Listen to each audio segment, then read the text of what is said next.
AEW fans, welcome to Fabulous Wrestling Talk AEW. We are talking Full Gear tonight, and when I say we, I'm talking about my amazing tag team partner Clay Harden.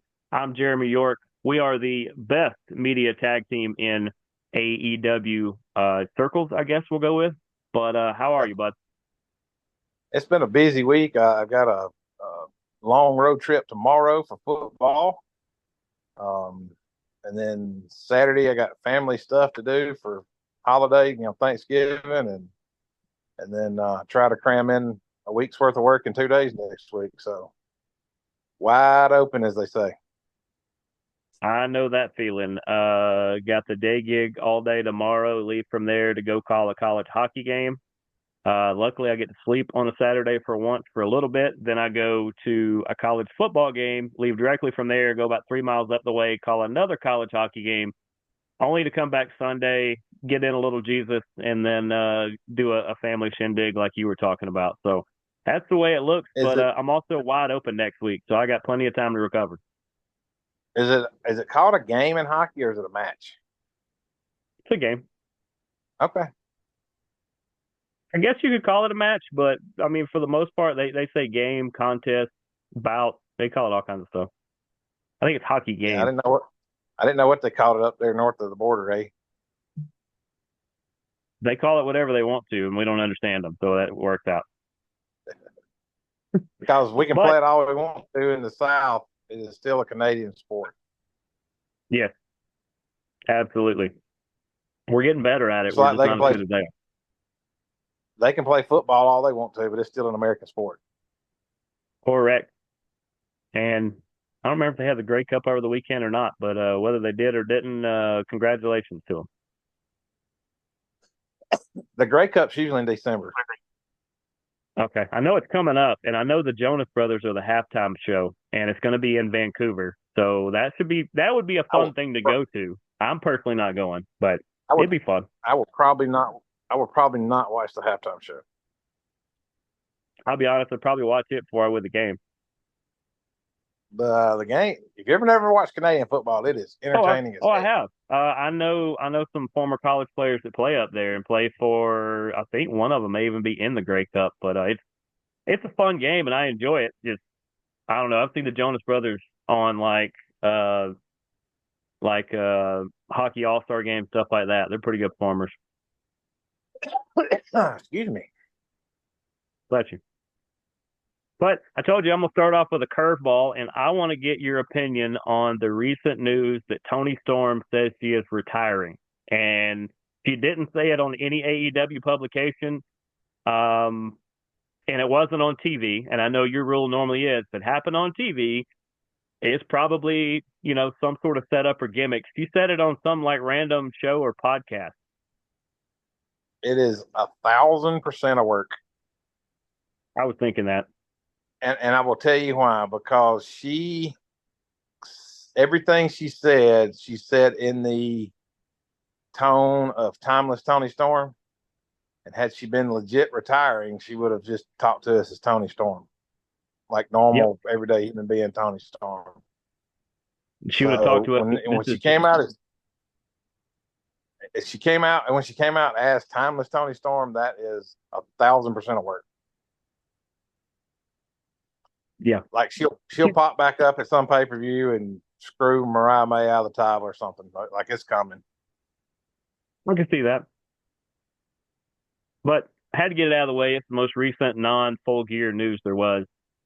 Um, as far as the pre show for this one, I don't know that I would necessarily watch it, but I do got to give a shout out to QT Marshall, who is back on an AEW card. He is facing Big Boom AJ with Big Justice. They sound like people he probably trained, and that's probably what they and the Rizzler is going to serve as the special guest timekeeper. I know I think you're the president of the Rizzlers fan club. So, I wanted to let you know he was going to be on the card. Yep, I have no idea who that is. So be interesting to see. You're probably like me. I know QT Marshall, and I know he's a fantastic worker and wrestler. So shout out QT for being back with AEW. Yeah, QT is pretty. He's pretty good. He's entertaining. Yeah, Probably one of the best trainers there is. Absolutely. Nightmare Academy is probably 80% him and Dustin Rhodes. Right. Then if they keep it in the order that they have it listed here, which is possible, we're going to get MJF versus Roderick Strong. I know who you like in that one the best, but what's this match going to look like?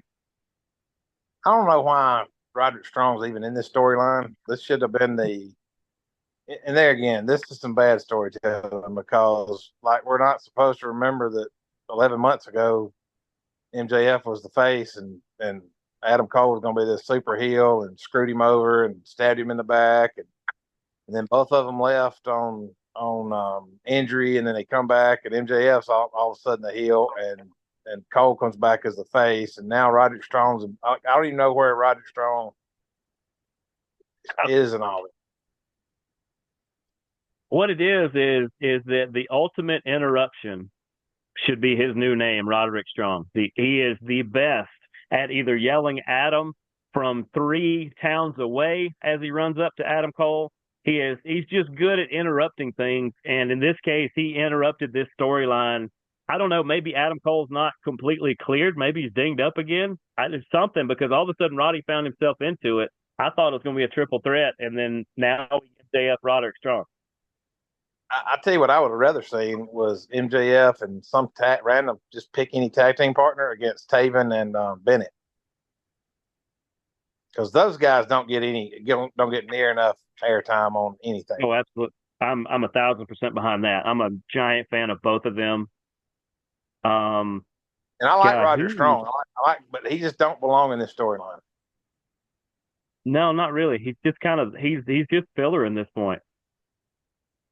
They should have let Cole win the 3 matches, and like that was even dumb to have that storyline. Like it should have just been Cole versus MJF. I feel like there was something going on with Cole, so they made sure to have Roddy as part of it as a backup. That it was either going to be the way it is now or a triple threat, and then, like I said, maybe Cole got dinged up or he wasn't 100%, and they just went ahead and scrapped it for now. And I don't know, this is going to be like a 7-year storyline. Either that, or they're building up Cole and MJF at All In. Maybe so. Maybe, I don't know. I tell you who they should have picked. It should have been Mike Bennett and Matt Taven against MJF and Roosh. Look, they're bad about, and I love AEW. I don't even watch WWE anymore, but they are so bad at somebody getting hurt, leaving for 8 months as a big time heel or a big time face, and coming back the other with no story behind it. Like, didn't come in and make the save, nothing. Like, just like all of a sudden he's a good guy. Like, Will Hobbs just showed up the other night, tag teaming with a couple of faces, and like, where's this guy been? Ricochet. He was with Ricochet. Yeah. Where's he been? The story with that is he has been hurt, legitimately hurt. He just came back, and they played it off as though he was the forgotten member of the Callis family, because technically he's already been replaced, because Don Callis has brought in like 7 other people since he got hurt. I get that, but why not make him a monster solo heel out on his own, just wreaking havoc? I hope that's what he eventually does. He could flip on Ricochet, but he's already, I think, as of this week and last week, him and Ricochet are already at opposite ends of the building. Put him with a Hurt Business. That would, you talk about propel his career. He's basically the Mark Henry of that group, and he would be the star in a couple years. Yes, like there's all kind of heel stuff you could do with him. You didn't have to immediately make him a face when he comes back. It was just dumb. So, I mean, technically, if you're any heel and you want to be a face, just miss a little bit of time and come back. Yep, just get hurt. Yep. Then they're going to follow that with a match that I'm looking forward to, because these two tear it down every time they face each other. Hangman Adam Page, and I don't know why they won't call him by his nickname, but Switchblade Jay White. Yeah, I looked for Adam Page to win this one. He's due. Yeah, and well, Jay White won at the last pay-per-view. Yep. And they're building it up. I think it's Hangman. I don't know what the end game is, like what happens after Hangman gets the win. Yeah. I don't even know why this. There again, we didn't have any storytelling building up to this. No, they just kind of stuck them back together again after we thought it was over. Yep. It'll be an entertaining match. There's just no Yeah. storyline really behind Yeah. Yeah. Yeah. We'll just move on to the next one. Shout out to Private Party for being the tag team champion. It's going to be very short lived because the Young Bucks gave them the nod to be the tag champs, but with the Death Riders, which apparently is what the name of Moxley's group is right now. This could change next week or 10 minutes from now if Tony Khan gets a hold of it. But the Death Riders are against people like Private Party and their style of wrestling. So they're not going to be tag champs for very long before Moxley's just going to go drop them on their head. Yeah, but this weekend we need to put the belts on. What's the throwback team? What's it? Oh, the Outrunners. The Outrunners. We need to put the belts on the Outrunners. I walk around all day doing that to people. It bugs the crap out of them. Just people I see in my daily life. I'm just like, do we know what we're doing today?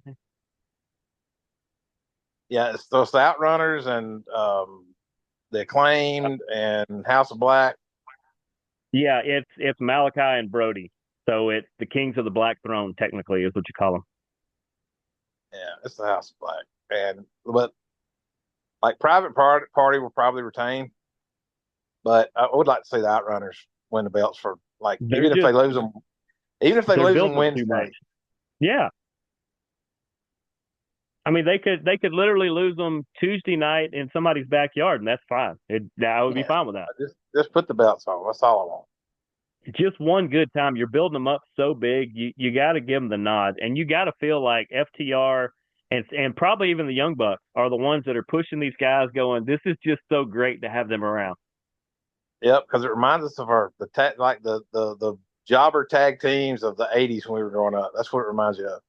Oh, it reminds me of going to any indie show pretty much in my lifetime. And there's always that one group that comes out like that where you're just like, I have no idea who these guys are or if I should even care, but I'm probably going to go buy at least two of their shirts and probably a headband. But they're happy to be here. Yeah. Like I said, they got, I think they have two shirts already out in AEW shop. I mean, they've got like half a dozen different items already. I went, Aren't they just the number enjoy one the ride. selling merch right now? I think so. I think I've read that somewhere, which is Yeah. wild. Welcome to wrestling right now, and welcome to AEW. It's just you don't know what's going to happen. Yep. But I agree with you. Private Party probably does retain, but I do hope this leads to a match between Private Party and the Outrunners sometime this week, and let the Outrunners win. Yeah, probably won't though. They'll probably move on to somebody. I don't know who it would be. FTR. I don't know. I don't I don't think know how FTR. that. I feel like they're on the end of their run, and they just want to Just help put put guys everybody over. over. Yeah. Yeah. I don't know. Like Brody and Malachi are like if you want it realistic, you put the belts on them and they never lose it. If any two of the three members of that group remind me of Farouk and Bradshaw, if this was a real bar and a fight broke out, you better be on their side or you're going to lose. Yeah. Speaking of Bradshaw, he's getting back into business. He's been strategically taking some people out across pretty much the nation. And I don't know where he's going to land, but he's fixing. I read somewhere that he's going to fix to make a run with a big promotion, maybe TNA. That'd be my guess. He's been helping Nick Nemeth a good bit, which TNA's on in the background back here at the studio. But that would be my guess is that him and Nick Nemeth are going to probably, or Dolph Ziggler to all of us regular people, are probably going to do something together. But he needs to grow the black goatee back out and the long black hair and get that character back out. I don't know. He does so many media obligations now, including he's one of the main guest hosts of a rugby show every week. It's fascinating that he knows as much about rugby as he does. He's also one of the one Is of he the still doing the panelists. financial stuff or the Yes, political stuff? Okay. financial. Yeah. Oh, he knows his finance. If you read Like, his like book, it's half I just wrestling and thought he, half finance stuff. I just thought he played a rich guy on TV. I didn't know he was actually a rich guy that is into investing. Well, like I said, when I read his book, and you get like 3 pages in, and he's already telling you about financial investing and things like that, and I was like, hey, Dad, I think I grabbed the wrong book. I think this is some other guy off TV or something. Yeah, yeah, he's pretty slick. Oh yeah, that's probably why he held on to his money. He's put it in good places.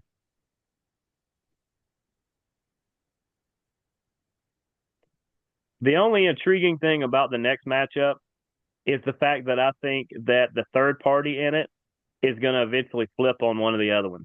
And that match is going to be Mercedes Monet against Chris Statlander. But Camille is going to be down there with her. And Mercedes and Camille have been having it out lately with Mercedes calling her off and shoving her away and telling her to go to the back a lot. Camille is about 3 times the size of Mercedes, so she might squash her like a bug. We saw this play out about 2 or 3 years ago when MJF was slapping Wardlow around, and Wardlow finally had Yep. enough and snapped on him. Same storyline, just two different characters. That's all it is. Speaking of which, if you look here, I think this is Wardlow. Everybody's been asking where he is. I think he's got that seat right there. I think that's the one they let him sit in now. Yeah, we need him to come back. Have have him and Hobbs put them together. That would be it'd be a pretty formidable tag team. Yeah, good luck beating them. But you can say the same thing about Brian Cage and Lance Archer. Like, why are they not wreaking havoc on the tag team division? Even with Don Callis with them, this is like Road Warriors 3.0 or something. You got two of the biggest, baddest, meanest guys that can be in a ring. You've got a really super heel manager that can negotiate and get them into all kinds of stuff. And half the time they're on Rampage. Yeah, I don't. They've misused Lance Archer, but we don't have time for me to get into everybody they've mismanaged. No, this is only a half hour show or better. If this was a 3 year show, we might can get into some of them. It's bad. It is. Um, we'll get picks here in a minute because they're most of these are pretty easy to talk through. Swerve Strickland versus Bobby Lashley. I can't wait for this one. I really hope it's as good as it could be, but I feel like we're just starting. So more than likely, we're just going to see who the next member of the Hurt Business or the Hurt Syndicate is, as opposed to actually seeing these two go at it. I don't know why they would put them together right now. Swerve's momentum is crazy, and Oh yeah, you're not gonna let Bobby Lashley lose in his debut. So Swerve's losing this match. Either that, or it's gonna be a time limit draw or something. But Bobby a Lashley's DQ, not double losing this match. DQ, or some stupid crap. It's something, yeah. But you can't. Swerve can't win this match. You know who Swerve reminds me of, or the person I'm going to say reminds me of him? It's in a slightly different environment, but Swerve reminds me a little of what Skrilla the Great is doing on the indie level. You look at him, I like that. and most people would say, this guy, years ago, this guy's never going to be a top guy. This guy can never do this. He can never do this. He can never do this. Look at his background. Look at what he did. And then at the end of the day, you see them standing over here at the top of the ramp, most of the time with a belt in their hand. And you just go, that's because they don't listen to other people. They just keep doing what they do, and they're great at it. And they work and they do whatever's needed to do to make it entertaining. I'm a big Swerve fan, big Bobby Lashley fan too. But you can't. They're not going to let Bobby Lashley lose in his debut. No. If this was WWE, he would have lost 3 times already. Yes, yes, he would. You lose in your hometown and you lose your debut, almost guaranteed every time in WWE. To somebody like Rey Mysterio Yeah, or absolutely. Dominic. Yeah. But like I agree with you. It's going to be some kind of double DQ or some kind. It's going to be something. We're not going to get a definitive winner in this one. We'll get about 10 minutes of them doing something, and then somebody gets involved. Yep. But it should. I hope it's an entertaining match. I hope so. And I also hope I don't get a late midnight text from Skrilla for talking about him on the show. Yeah, his name's out there. He can't fault us for using it. Well, no, I think he'd be over the moon that I said it. Probably that I said that he's this guy. But what we got next? Next, we've got Jack Perry versus Daniel Garcia. With little to no build up, there's been about this much build up. It's like these are the matches we should have got, but they should have spent the last 3 weeks telling us why. And instead, we just see two good guys in a match. We spent the last month watching John Moxley beat the crap out of everybody and hadn't had time to tell any of these stories. So, yeah, the Moxley, storyline's cool, but just, spend the last 5-10 minutes of the show telling it. Don't spend the whole show. They open the show, they come out in the middle of the show, they come out again about 3/4 of the way through the show, then they spend 20 minutes closing the show. And we all know the angle they're trying to do, and that's fine, and it'll probably work in the end, but it's just sloppy how they're doing it right now. But this will probably be, as far as matches goes, the second best match on the card. And one of the next two will be number one. You know which one I'm gonna say is number one. Probably the next match. Because the next one they have listed is Will Ospreay versus Kyle Fletcher. That will be the best match on the card. And I got to just throw out that this entire card does not have Ricochet on it either, and that's a whole different argument. But I like that they're distancing Kyle and Will. That because for the longest time Kyle Fletcher has been, oh, he's the next Ospreay, oh, he's Ospreay Jr., oh, he's his protege, his teacher student, and shaving his head and going this whole Don Callis route and everything. It makes it to where it takes a second to recognize that they're not the same person. Like you do, you don't just go, oh, here's 1 and 2. I'm a huge Kyle Fletcher fan. Fletcher fan. I think he wins this match over Ospreay. I think he does too. I think Will probably jumps up and down on Tony Khan's desk and says, "I'm not winning this bloody match." Yes, I think Fletcher wins this match and really puts him up in the, I don't want to say the upper echelon, but like the second tier, top of the mid card, right under the upper echelon. Yeah, almost main event level. Almost. He's another win or so away. And he may be main event in a year or two. Sure. Because a lot of these people know, how long does Bobby Lashley stick around? How long does Will Ospreay stick around? How long does Mox and Orange Cassidy and some of these people that are a lot older than we think they are? And you're going to have to already be grooming the next stars. At least AEW is doing a decent job of telling us who the next wave is. Yeah, I think Lashley's probably got maybe 4 more good years in him. Orange Cassidy's 5th. I think he's 39. 44 or something. I think he's over 40. Is he really? I think so. I think we figured that out last time. He's like 42 or something. Maybe he is, but we don't know how many good years he's got left in him. And you got to remember too, all these top main eventers they're just one injury away from feeling, from there being a big hole left on the card. Yeah. But yeah, I agree. I think Fletcher wins this one. I think it makes the most sense. It knocks him up that next level, and it makes it a little bit more of a logjam right there on the main event level. And then I want to get through this one quickly. I think we're down to the last 8 or 9 minutes anyway. John Moxley defending the world championship against Orange Cassidy. I would love to see Orange win. I doubt he does because it puts a wrench in the whole thing there. My main question to you is, given that pretty much the Death Riders are doing you could call them the Aces and Eights, you could call them the Bullet Club, you could call them the NWO, whatever kind of takeover angle that you want to say. Is Orange Cassidy or Darby Allin the Sting of this situation? Or either. Maybe neither are. Darby's going to have some kind of angle, and I've been thinking for the last 2 weeks that maybe Darby's the next one to join Moxley's group. It would be a great flip. Either that or Orange Cassidy's the next. Like one of them's joining Moxley,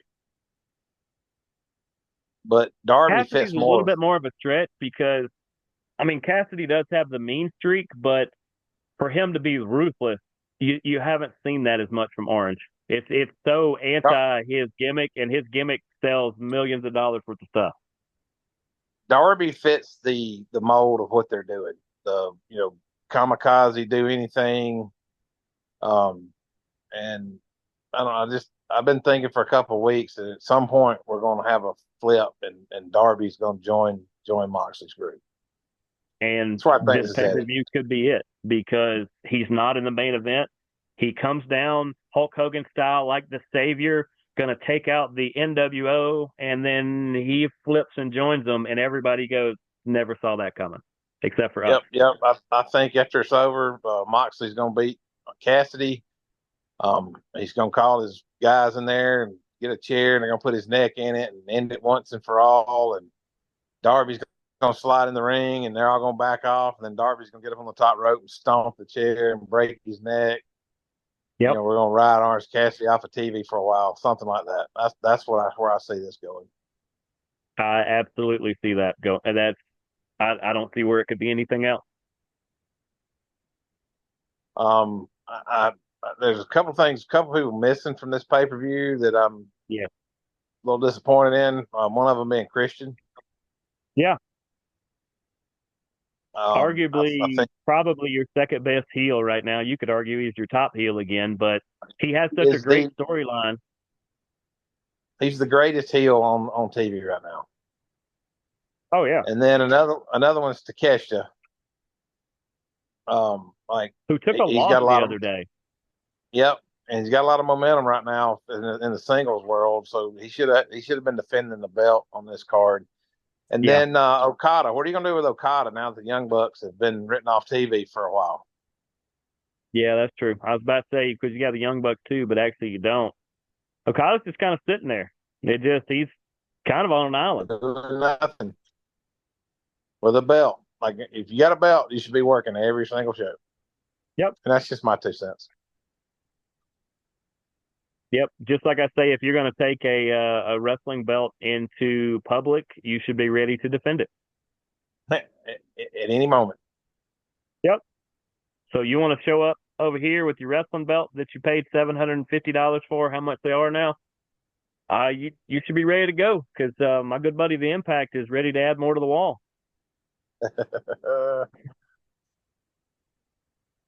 I'm gonna say that, and I'm gonna show up to a random hometown sports media show, and you're gonna put a belt on somebody just to see what I'm gonna do. I already know that's gonna happen at some point because you're gonna be like, the I'm gonna see if hometown he's gonna.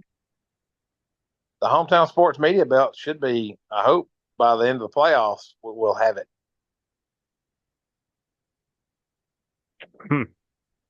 Maybe I will. I will see if some people I know can make an appearance to try to see that, depending on when that is. What's the guy, Dave Milliken, the one that makes the belts? Yeah, I think so. That's who's making it. I could see quite the tournament going for that. So if you want to see it, the first night we have it, spoiler alert, I'm gonna hit Casey Bass in the back with a chair, and I'm taking the belt. What's going on with me? Where is it? I'm trying to find it. How much time do we have? We have time. All right.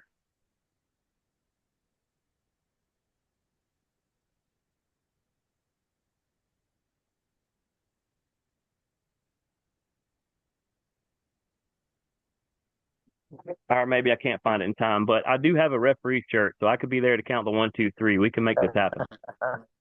Oh, I'm not. It's not official. I'm just taking the belt. Possession's 9/10 of the law. Yep. Maybe spray paint my initials on the front of it.